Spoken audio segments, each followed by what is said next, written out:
So I did a summer in Malia. Oh, that was rough. And I went to Fitness First in Hillsborough. That's where I started my fitness, my personal training journey, should I say. And I got off to a really rocky start. So at Fitness First, your first month was no rent, and you did 20 hours. Second month was half rent, which was £300. And you did that for a month. And then the month after, you went on to full rent. That's it. There's no giving you a bit of time to start. You just literally went straight into it, and that was it. So to support myself during that and thinking I don't want to rush myself, I actually started working. I was working door security and doorman, doing doors in town in Sheffield, and I was working on worked at Crystal, worked at Walkabout was the main one I worked at. That was rough.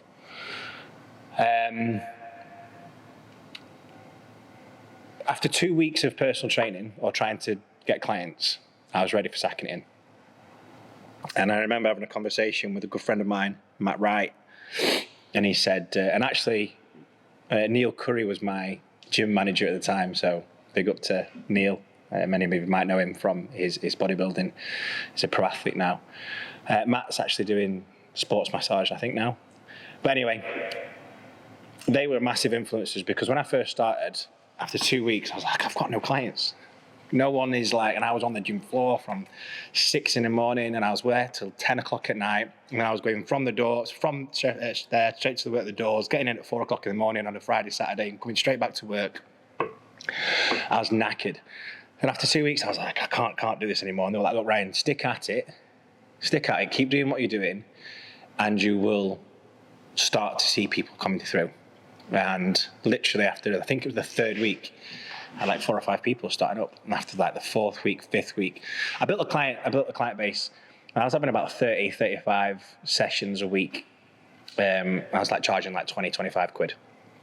I didn't really do any programs, didn't really do any nutrition. I was literally going there and beasting people. But that's just how I started. I look back at some of the stuff now, I'm like, Jesus Christ. But you live and you learn. So during the time, it was actually we were just coming out of a bit of a recession.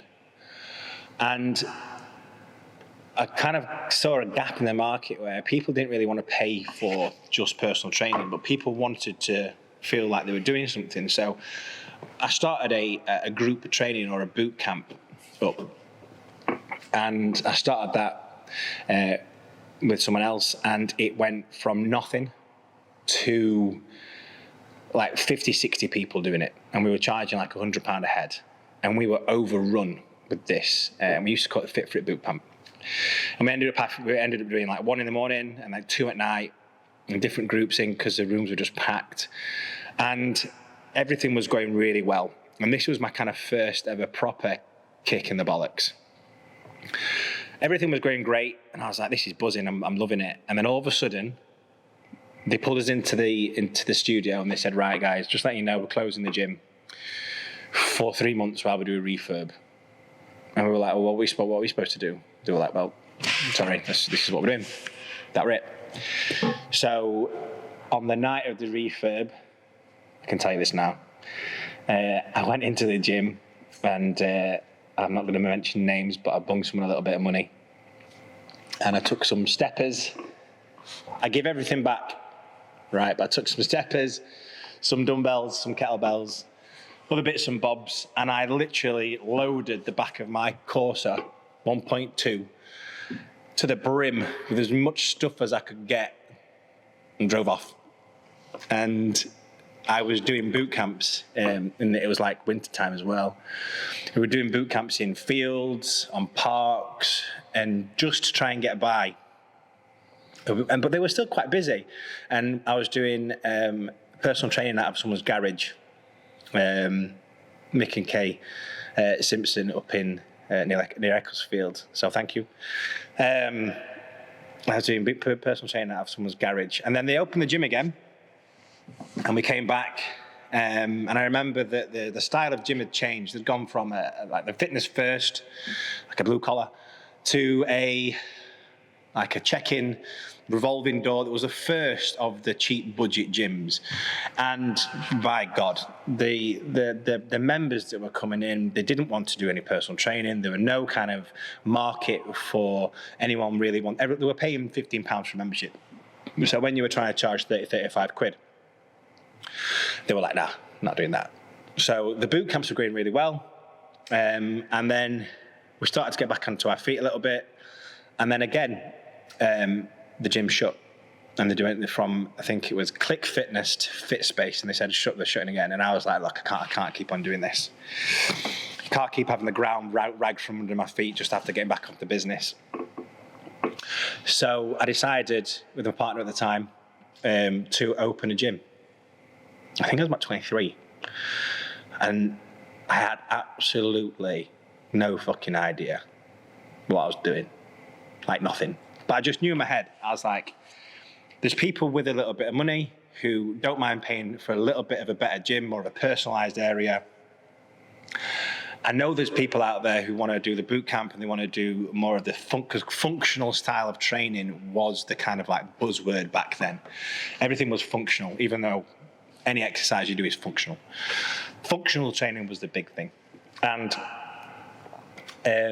we opened Fit For It Hybrid Gym in Tankersley. And I think that was like 2013. So yeah. And I was thrust into a managing staff and business role. So I'd gone from personal training, working doors, having, well, if you know anything about me, I'm not the most educated. Didn't really come out of school with the best grades. But I was like, I've just got to go into this as best as I can and learn on the job. And that's how I kind of learn. Go into the deep end, kick and thrash as much as you can until you can get some oxygen. And the business went really well. We had about 300-400 members. After about 2 years, we were just about to pay the kit off. And to not go into it, I ended up leaving Fit For It for means that I don't need to go into. And I left with the amount of money that I put in, which wasn't a lot. And that was a big blow. But I don't think I've ever felt as good about doing a decision as in my life. I literally felt like I had a new lease of life. But as soon as I left, I was like, I need to open another gym. I know exactly what I wanted to do. And that probably part of the reason why I left there is because it just wasn't aligning with my values and beliefs, which I'm kind of massively, now I know more, understand it about it. I know why it's so important to understand your values and your beliefs, because if you're not acting towards them, your daily actions and your habits will take you further away from the actual goal that you want, and you just end up feeling anxious and depressed, and you're like feeling constant state of flutter and loss. And at that time I was doing my bodybuilding and I was competing, and I remember I was on the phone to Jamie Alderton, my coach at the time, and I was like, it's November, should we go? No, it wasn't, it was November, it was like August, September, November, October, November, so it was like September time-ish, roughly. And I was like, I think it was like 7 or 8 weeks till the European WBFF European show. And I was like, I'm going to do it. Got nothing else to lose. I live with my mum and dad. So I went on eBay and I bought a little Peloton spin bike thing. And I used to get up at 4 or 5 o'clock in the morning, do my bike for 45 minutes. I had absolutely no idea what I was doing, but I couldn't afford I couldn't afford coaching anymore because I didn't have any income. So I did 45 minutes in the morning, and I trained in the middle of the day, and I trained again at night and did 45 minutes at night, and I ate like grass and rice and tuna. That's about it. And I won. 7 weeks later, I jumped on stage and I walked away crowned WBFF European champion. But during that training and just after, I felt like I had a bit of a pain in my left shoulder. I always wanted to open a gym, but the reason why I wanted to open the gym was so that I had an environment or a place where I could work and train to compete at a higher level. That's all I wanted to do. I wanted to compete at a high level. I wanted to stand on stage with Ryan Terry and the Olympia. That was kind of where my head was at. That's what I wanted to do. But because my shoulder was hurting, I was like, I need to give it a year off because it was getting a bit painful. And a physio said to me, I think you need to go and get an MRI on this because it doesn't seem to be getting better. So at least it's up to like 26 now. And this was probably the biggest devastation that I've ever had. Biggest blow I've ever had. Went to have an MRI, and I sat down in front of the consultant, and he said, Mr. Dack, you've got progressive arthritis of the humeral head in your left shoulder. I advise you to stop whatever you're doing and think about another hobby and another profession. And I was like, well, I've just opened a gym. Can't do that. He's like, well, I'm telling you, these are your options. It's not going to ever get better. It's just going to get progressively worse. And hearing that was pretty much one of the most devastating blows I've had. This is what I did. I loved it. I didn't know anything else. And I went into what I can only describe as a self-pity bout of depression. I remember my girlfriend at the time, I was in the shower in the morning, like 3-4 o'clock, and I'd just got into the shower and I just sat down, and the water had actually gone cold, and I was just sat there, and she came in, she was like, right, you need to go to the gym, you need to go, and you've got staff, you've got people there, you've got clients who depend on you. And I can remember coming to the gym, and I used to put like this facade on, this mask, and every single day I used to come into the gym. When are you competing again, Ryan? When your next show? And I used to say, oh, I'm happy to not do it because of my shoulder. And I can only describe it as if you were like a professional footballer, or if you were into football and someone said that you had an injury that you couldn't play anymore, but you had to go and sit on the bench every single day and watch everybody else do it. That's where I was at. So I'd come to the gym. I could train to a certain degree, but I couldn't really do a lot of stuff because the arm had started to seize up. And I used to just watch everybody else coming in and doing exactly what I used to do. And I used to there's many times, the guys will know from the staff, that I have to shout someone over and say, oh, can you just come in and show such and such how to do this shoulder press or this exercise because I can't lift my arm up. And it's taken probably the best part of 4 or 5 years, and now I accept it. It is what it is. It's part of me. It's part of my journey, and